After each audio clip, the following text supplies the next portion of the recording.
Sur chalinish vaqti yaqinlashmoqda. Vaqti soati 7. Qiyomat boshlandi.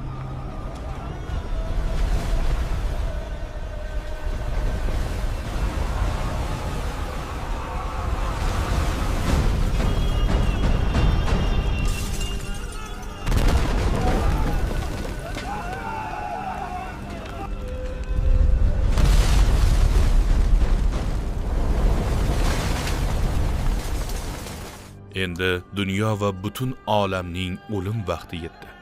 Yer va osmon endi avvalgidek emas. Hammasi birin-ketin yemirilmoqda.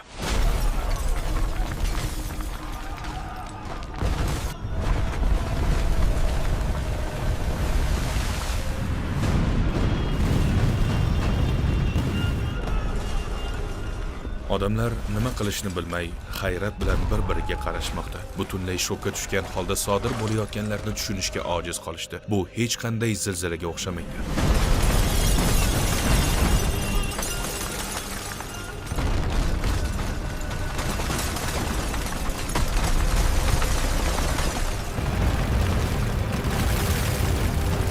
Tog'lar qulamoqda.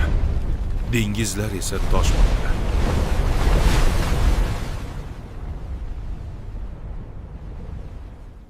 Yer yuzidagi barcha yoriqlar birin-ketin ko'paymoqda. Har bir yuzda chuqur va tobora kuchayib borayotgan qo'rquv soyasi bor. Osmonlardan yulduzlar birin-ketin qulamoqda. Odamlar baqir-chaqir qilib har tomonga qochishadi. Lekin endi qutulish yo'q.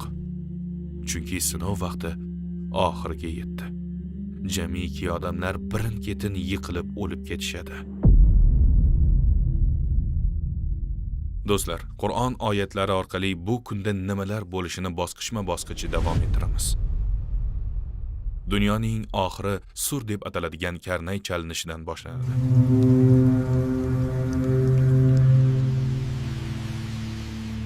Isrofil alayhissalom uni chalishi bilan shunday dahshatli hodisalar yuz beradiki, yer ham, yulduzlar ham, hatto galaktikalar ham qolmaydi.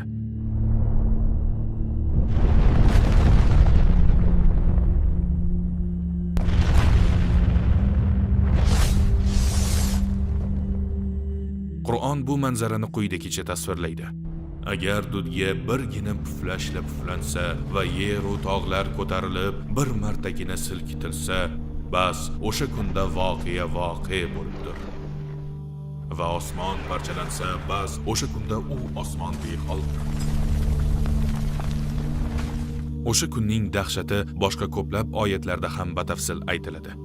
Bir kundaki unda yer va tog'lar larzaga keladi va tog'lar oquvchi qum tepalarga aylanadi. O'sha kunda osmonni xuddi maktub yozilgan daftarni yopgandek yopamiz. Avval qanday yaratgan bo'lsak, shunday xorga qaytaramiz. Bu zimmamizdagi va'dadir. Albatta, biz buni qolguvchimiz. Agar kofir bo'lsalaringiz, bolalarning sochini oqartirib yuboradigan kundan qanday saqlanursiz? Unda osmon parchalanuvchidir. U zotning va'dasi amalga oshadir. Bu oyatlar bu kun hech qaysi kunga o'xshamasligini va biz ko'rib turgan olamning o'lim kuni ekanini ochiq aytadi. Har bir insonning ajal vaqti bo'lgani kabi, bu ulkan borliqning ham o'z oxiri bor.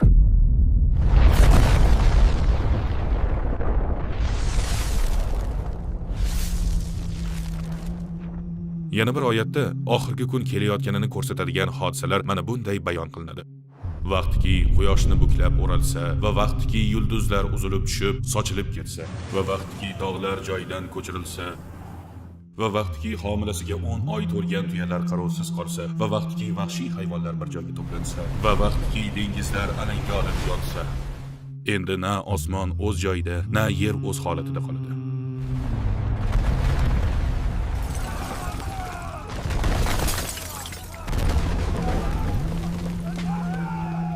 Qaysi tomonga qarasangiz dahshatli manzara. Kuchli zilzilalar sodir bo'lib, vulqonlar otiladi. Yer qa'ridan magma otilib chiqadi. Dengizlar qaynab ketadi. Yer mislsiz kuch bilan silkinar, tog'lar parcha-parcha bo'lib qulaydi.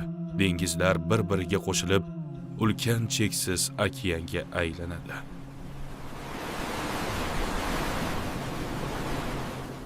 Bu dahshatli kunga qancha vaqt qoldi? 10 yil, 100 yil yoki undan ko'pmi? Rasululloh sollallohu alayhi vasallam qiyomatdan oldin ba'zi alomatlar bo'lishini aytganlar. Ba'zilari kichik, ba'zilari esa katta. Keling, kichik alomatlar haqida gaplashamiz. So'ngra kattalarga o'tamiz. Oxirida qarorni o'zingiz chiqaring. Soat yaqinmi yoki hali uzoqmi? Birinchi kichik alomat payg'ambarimiz alayhissalomning bu dunyoga kelishlaridir.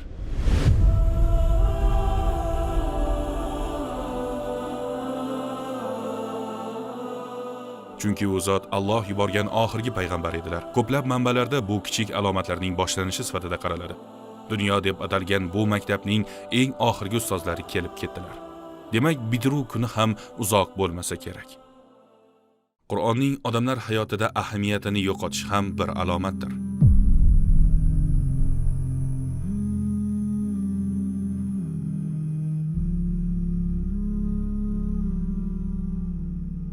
Haqiqatan ham bugun atrofiga qaragan odam buni hamma joyda ko'radi. Ko'pchilik dunyo ishlari bilan shu qadar bandligidan Qur'onning bitta sahifasini ham ochishmaydi. Ish va hayot bilan band bo'lib o'qishga vaqt topa olmadim. Qur'onni eng oxirgi marta bolaligimda o'qigandim. Ehtimol sizda ham shundaydir. Yana bir alomat namozning tark etilishi. Necha kishi namoz o'qishini bilmoqchi bo'lsangiz, maktab yoki ishingizga bir qarang. Yigitlar, men masjidga ketdim. Kim birga boradi?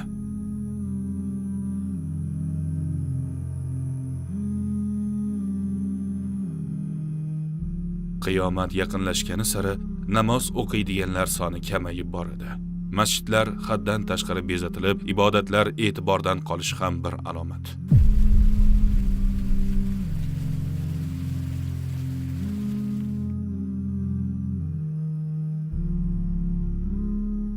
Yana biri Al-Malhama Al-Kubro nomli ulkan urushdir. Bu ham qiyomat alomatlaridan biridir.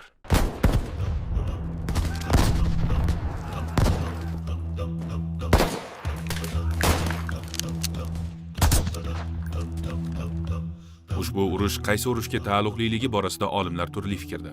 Yoki allaqachon bo'lganmi, yo'qmi? O'tgan asrlardagi birinchi va ikkinchi jahon urushlari ham soat alomatlaridan deb qaraladi. Boshqa kichik alomatlarni ham aytib o'taylik. Dunyo oxirida Allohga va iymon asoslariga ishonuvchilar soni kamayadi. Odamlar o'zlariga topshirilgan narsaga xiyonat qiladi. Foiz keng tarqaladi. Savdolarda halollik yo'qoladi. Odamlar topgan pulini halol yoki haromligini o'ylamay qo'yadi. Zino va spirtli ichimliklarni ichish singari katta gunohlar keng tarqaladi. Turli nomlar ostida turli ichimliklar paydo bo'ladi. Hatto ba'zilari halol deb hisoblanadi. Beandishalik va noto'g'ri kiyinish odatiy hol bo'ladi. Sharm-hayo kamayadi. Odamlar baxil va ochko'z bo'la boshlaydi. Oila rishtalari uziladi. Kattalar kichiklarga rahm qilmaydi va yoshlar kattalarni hurmat qilmaydi. Nikohga qiziqish kamayadi va noshariy farzandlar ko'payadi. Da'vat ishlari tark etiladi. Faqat dunyoviy bilimlar o'rganiladi. Tabiat muvozanati buziladi. Dunyo bo'ylab toshqinlar, zilzilalar va yong'inlar ortadi.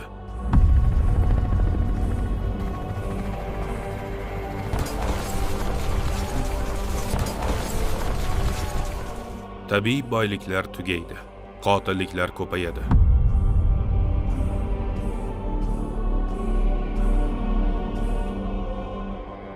Osmono'par binolar quriladi. Qadar va qiyomat kuni inkor qilinadi. Qarang, kichik alomatlarning deyarli hammasi allaqachon sodir bo'lgan. Bular insoniyat oxirgi bosqichda ekanini aniq ko'rsatmoqda. Endi dunyo tugashiga ishora qiluvchi katta alomatlarga o'tamiz. Kattalardan biri Dabbatul Ardning chiqishidir. Qoching! Nima bo'lyapti? Bu nimani anglatadi? Dabbatul Ard qiyomat yaqinida paydo bo'ladigan maxluqning nomidir. Bu so'z yer ostidagi tirik mavjudotni anglatadi. Oyatda yerda paydo bo'ladigan bir maxluq haqida xabar qilinadi. Shunday zikr qilingan. Qachonki ularning boshiga so'z tushganida, ular uchun yerdan bir jonivor chiqaramiz. U ularga albatta odamlar oyatlarimizga ishonmaydigan bo'lganlarini aytib beradi. Islom olimi Badiuzzamon Said Nursi Dabbatul Ard bitta mavjudot emas, balki bir tur bo'lishini aytgan. O'tgan asrda yangi kasalliklar va viruslar misli ko'rilmagan darajada ko'paydi. Daraxtni kemiruvchi chuvalchangdek inson tanasida boshidan oyog'igacha tarqaladi. Bu insonlarning iymoni qay darajada zaiflashgani, Allohdan qay darajada yuz o'girganini, shuning uchun balolar birin-ketin kelayotganini ko'rsatadi. Olim oyatdan iqtibos keltiradi. Odamlar oyatlarga ishonmay qo'yadilar. Albatta, Alloh bilguvchidir. Bu faqat bir talqindir. Yana bir katta alomat Yajuj va Majujning chiqishidir. Yajuj-Majujlar odamzodga katta zarar yetkazadi va yerdagi buzuqlikni orttiradi. Qur'onda Zulqarnayn qurdirgan to'siq sababli ular odamzodga hujum qila olmaganlari aytiladi. Ammo qiyomat yaqinida ular yana paydo bo'lib insoniyatga hujum qiladi. Zulqarnayn shimoldagi tog'li hududda yurish qilayotganida Yajuj va Majujning zulm va buzuqliklaridan aziyat chekayotgan bir xalqni uchratadi. Ey Zulqarnayn, albatta Yajuj va Majuj yer yuzida buzg'unchilik qilguvchidir. Senga xaroj bersak biz bilan ularning orasida to'siq qilib berurmisan? Iltimosiga binoan Zulqarnayn o'sha joyda to'g'on quradi. Qurilish tamom bo'lgach, Yajuj va Majuj na ustidan o'ta oldi va na bitta teshik ocha oldi. Zulqarnayn bu to'g'on Alloh belgilagan vaqt kelganda vayron bo'lishini aytdi. Bu ham qiyomat alomatlaridan biridir. Ba'zi fikrlarga ko'ra bular Manjurlar va Mo'g'ullar bo'lgan.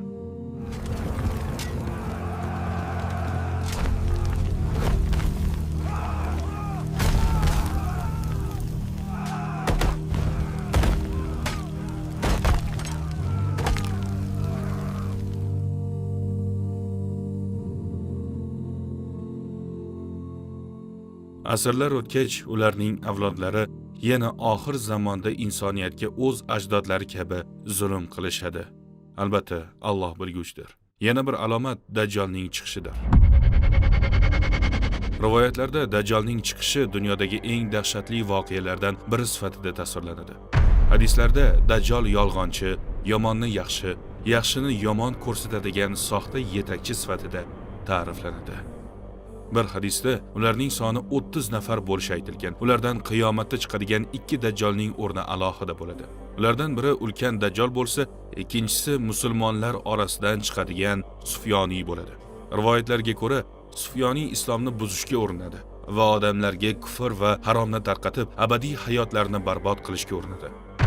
Katta dajjol esa tarqatadigan mafkurasi orqali musulmonlarni ham, g'ayri dinlarni ham adashtiradi.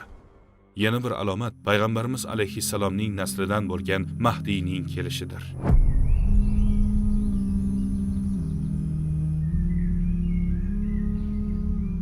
U Alloh tomonidan hidoyat qilingan, insonlarni Robbiga qaytaradigan zot sifatida ta'riflanadi. U kufrga botganlarni, shubhada qolganlarni va adashganlarni qutqaradi.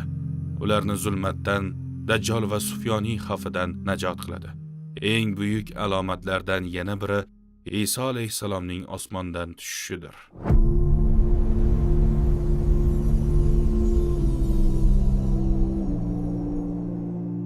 Ba'zi hadislarda oxir zamonda Isa alayhissalom yerga tushib, islom hukmlarini tatbiq etishi aytilgan. Payg'ambar bo'lgan davrlarda yahudiylar unga tuzoq qo'yib, xochga osmoqchi bo'lgan.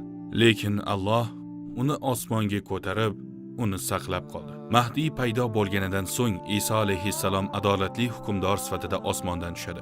Oxirida Mahdiy bilan birga Dajjoldan va uning fitnasidan insoniyatni qutqarib, Dajjolni o'ldiradi. Yana bir alomat duxon.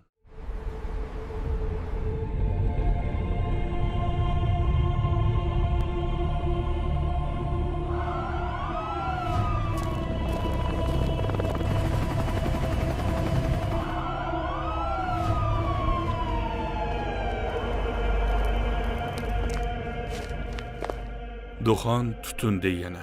Ba'zi fikrlarga ko'ra, qiyomat yaqinlashganda osmondan tutun tushib, butun dunyoni qoplaydi. Bu holat 40 kun davom etadi. Yana bir katta alomat quyoshning g'arbdan chiqishidir.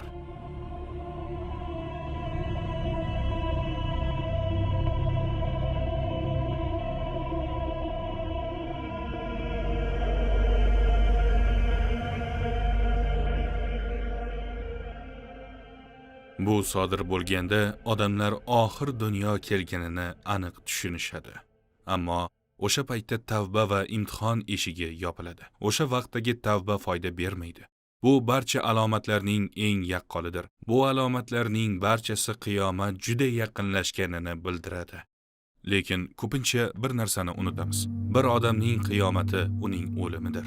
Shuning uchun o'z qiyomatimizga tayyorgarlik ko'rishga e'tibor beraylik. Muhimi bugundan ibrat olib amal qilishdir.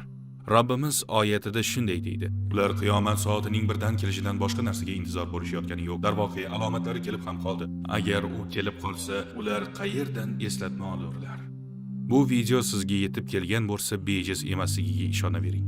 Alloh uni oldingizga olib kelib, oxirigacha ko'rishingizga yo'l ochdi. Bilasizmi nega? Chunki u hayotingizda nimanidir o'zgartirmoqchi. Shunday ekan, u tomon bir qadam tashlamaysizmi? Qaror qabul qilish vaqti keldi. Namoz o'qimasangiz, mana shu daqiqadan boshlang. Bepul va reklamasiz ilovamiz orqali 5 vaqt namozni hayotingizga kiritishingiz mumkin. Iymoningizni mustahkamlab, islomiy ilmni chuqurlashtirishni istasangiz, kanalda ko'plab videolar bor. Ularni tartib bilan ko'rishni maqsad qiling. Arabchada Qur'on o'qishni bilmasangiz, Lam Alif Qur'on ilovasi orqali tez, oson va bepul o'rganishingiz mumkin. Qur'on ma'nolarini yanada chuqurroq anglamoqchi bo'lsangiz, Ko'pgit tafsir ilovasini yuklab olishingiz mumkin. Yodingizda bo'lsin, o'zingizga kichik bir maqsad qo'ysangiz ham, hammasi o'zgarishni boshlaydi. Keyingi bosqich bu tirilishdir. Til muhrlanadigan, qo'llar gapiradigan va oyoqlar guvohlik beradigan kun yaqin. Hech narsa yashirin qolmaydi.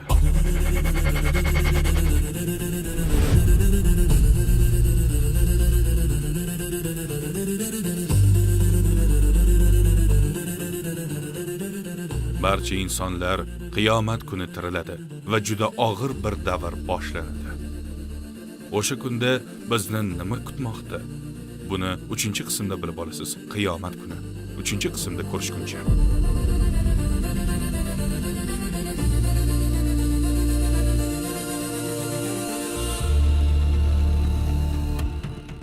Bir narsani payqadingizmi? Bu videoda birorta reklama yo'q.